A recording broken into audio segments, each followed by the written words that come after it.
Good day po sa inyong lahat. Welcome na naman sa another episode ng ating vlog. I-update ko po kayo tungkol sa presyo ng ating pinoproduce na itlog. So, ibibase ko po ito sa presyo namin dito sa Dagupan City. Palagi nyo pong tatandaan yung palagi kong sinasabi na kapag wholesale price, mababa po siya ng 15 to 20 pesos sa presyo ng palengke per tray. So, umpisan na po natin. Huwag na nating patagalin.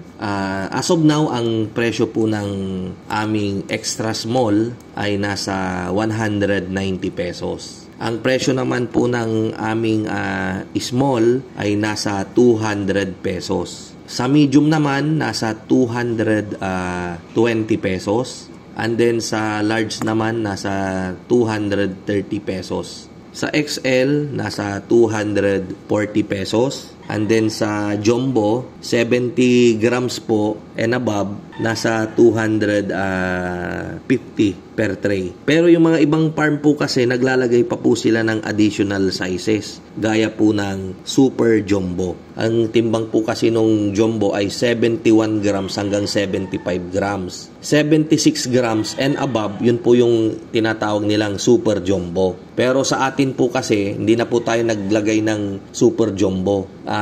Basta 71 grams po and above, jumbo lang po yan. So, maswerte yung mga bibili na may mga super jumbo na kasama. Kaya lang may mga iba ring buyer na ang gusto piliin yung super jumbo, which is hindi naman po maganda yung ganon. So, dapat mamimili lang sila yung by tray. Kasi kawawa naman yung makakakuha ng puro jumbo lang. Tapos yung isa naman, puro super jumbo yung kinuha niya. The same price rin lang naman, presyong jumbo. Sa palengke po, sa tingin ko, 20 pesos po yung dinadagdag nila sa presyo namin sa wholesale. So, yung small namin na 200 pesos, pagdating po sa palengke, 240 pa. Hindi sila nagbababa. Hindi lang pala siya 20 pesos, 40 pesos yung dinagdag.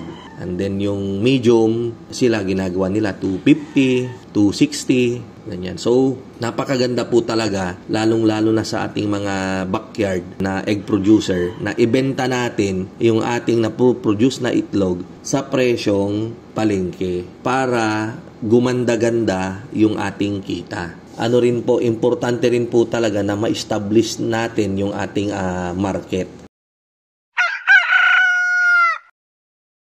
Natutuwa po ako rito sa isang suki ko, pamangkin ng asawa ng pinsan ko, dahil magaling siyang mag-market. Siguro one of these days, i-picture natin siya dito, i-vlog natin. Napakasipag po niyang magtinda ng itlog. Wala po siyang farm pero napakalakas ng kanyang pwesto. Binabagsakan ko po siya ng itlog lately. Halimbawa, kapag may dumating akong itlog sa pwesto galing sa farm, yung kalahati, binibigay ko sa kanya. Or yung isang FB na paninda ko ngayon na dumating, sa akin yon, tapos bukas sa kanya naman yung susunod na araw. So, sinishare ko po siya. Kasi natutuwa po ako. Bata pa po siya pero napakasipag niya. Medyo nakakitaan ko rin siya ng yung madiskarte. Nakikita ko rin sa kanya si Sydney, si Mang Mags. Ayan. So, natutuwa ako.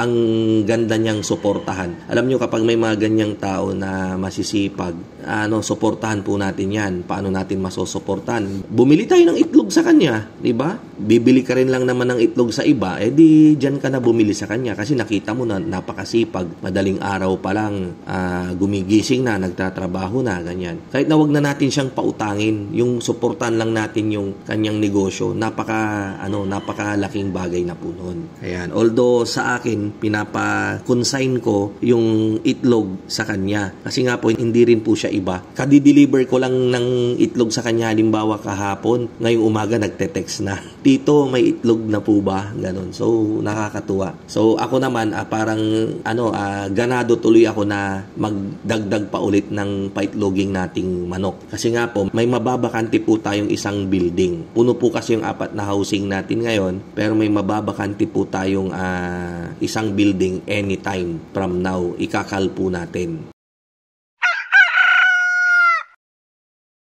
So sana nabigyan ko na naman kayo ng another idea, particular sa price update po ngayong 2024 January. Kita-kita po ulit tayo sa mga susunod nating vlog. Ito po ang inyong kaibigan, ang inyong kamanukan, walang iba kundi si Mang Mags. Maraming salamat po, mabuhay and God bless.